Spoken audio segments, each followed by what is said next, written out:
안녕하십니까. 난리든 바이먼 센터의 썰든어택입니다. 지난주에 안타까운 소식을 전해드린 지 얼마 지나지 않은 것 같은데, 어, 또 안타까운 소식을 전해드려야 돼서 굉장히 마음이 무겁습니다. 네, 다들 소식은 들으셨겠지만, 지난 29일 서울 용산구 이태원 일대에서 대규모 압사 사고가 발생해서 수많은 사망자와 부상자들이 나왔습니다. 네, 현재까지 이제 대략 100명 이상, 그러니까 156명, 오늘자로 156명의 사망자와 160여 명의 부상자가 발생했다고 합니다.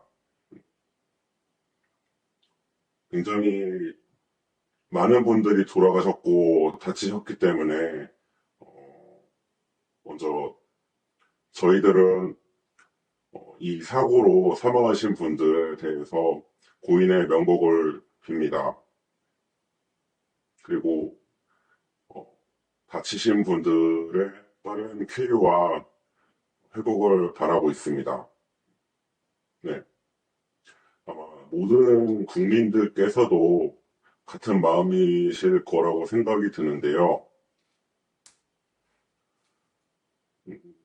사실 이제 이런 대형 참사는 저희가 또 2014년에 세월호에서 한번 마주쳤던 적이 있죠. 그때는 바다에서, 그리고 이번엔 땅에서,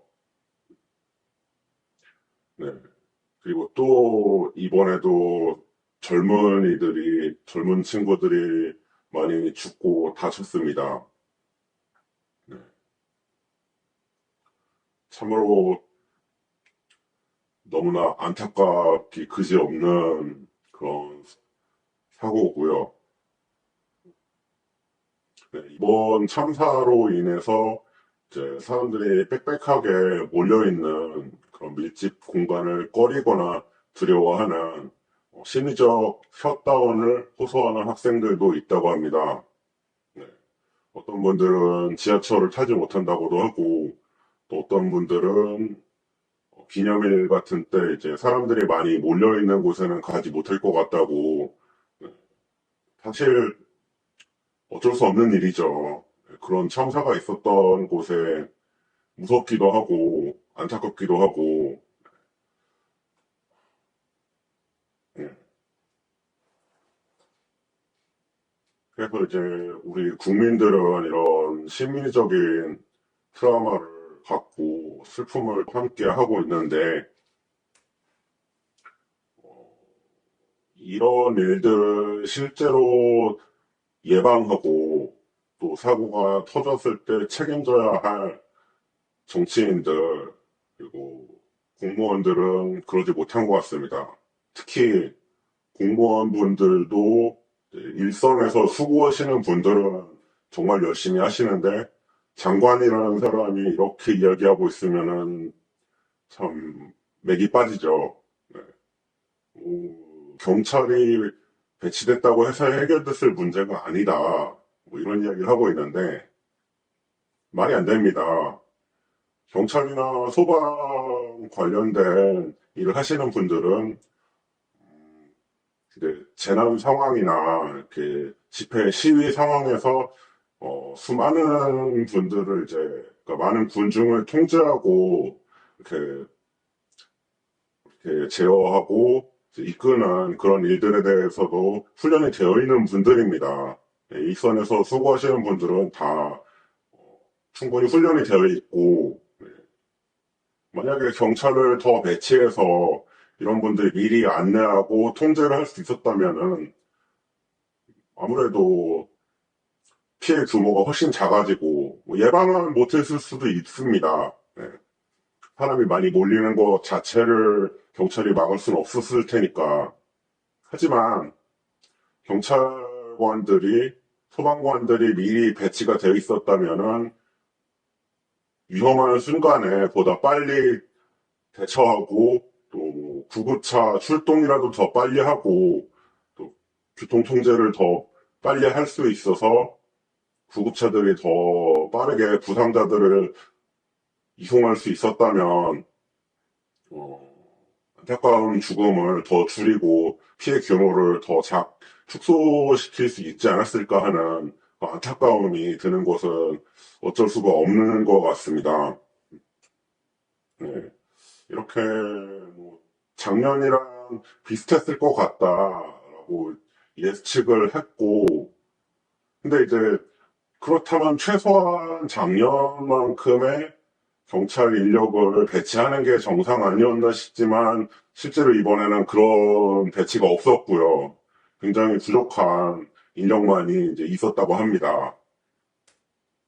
그리고 우리 국무총리께서 이런 또 망언을 하셨는데, 10만 명이 모여도 이념 차이가 없다면 리스크가 없다고 봤다. 이렇게 얘기를 하고 있습니다.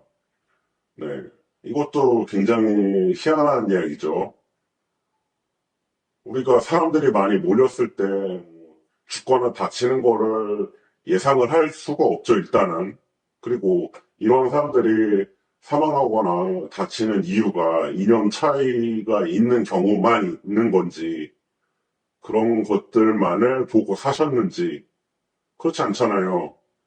뭐 당장 우리나라는 그렇다 치고 다른 나라에서도 어떤 정치적 문제나 그런 거 없이 사람들이 뭐 축제나 어떤 종교적 행사 때문에 사람들이 많이 몰렸을 때 다치거나 사망하는 사고들이 많이 일어났는데 이런 걸 몰랐다는 거는 상식이 부족했거나 아니면 우리와 보는 시각이 다르거나 어떤 식으로든 우리 대한민국의 국무총리로서는 한참 부족한 것 같습니다. 심지어 이렇게 이야기를 했다고 해요. 외신 기자가 한국 정부의 책임과 시작과 끝은 어디라고 보는가 이런 질문을 했는데 이거에 대해서 잘 안 들리는 거에 대해 책임져야 할 사람의 첫 번째 마지막은 책임은 없는가 뭐 이런 식으로 대답을 했다고 하는데 이거 분명 말장난이죠. 지금 이게 말장난을 할 때입니까?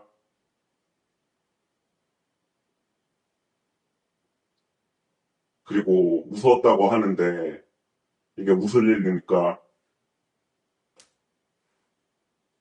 네. 참 한심하죠. 참담하고 뭐라고 말을 할 수가 없습니다. 이런 사람은 국무총리 자격이 없다. 이런 이야기밖에 드리기가 참 어렵네요. 네. 그리고 또 이런 이야기도 있는데 윤석열 대통령의 멘토를 자처하는 천공스승이라는 분이 유튜버죠. 네, 이분이 이태원 참사로 인해 우리에게 엄청난 기회가 온 것이라는 발언을 했습니다. 이것도 말이 안 되죠. 아니, 이번 사고로 돌아가신 분들, 다친 분들이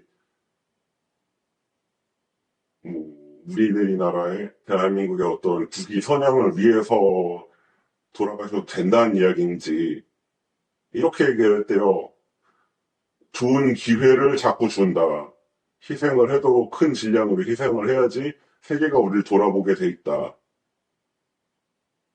대한민국이 그런 나라입니까? 지금 수십 명, 수백 명의 사람이 죽었는데 이게 좋은 기회입니까?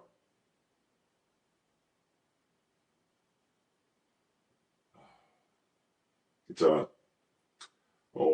어떻게 논평을 하기가 어려울 정도로 어이없는 망언이죠. 네.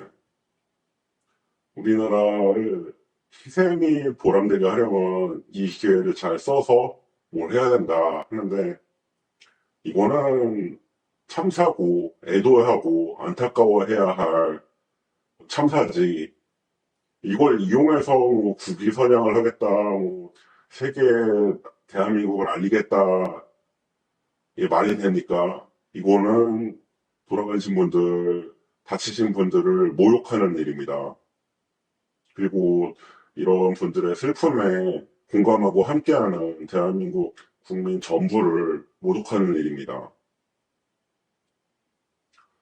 이거는 이런 헛소리는 그만하고 네, 유튜버를 그만두고 은퇴를 했으면 좋겠습니다. 네. 참 말도 안 되는 일이죠.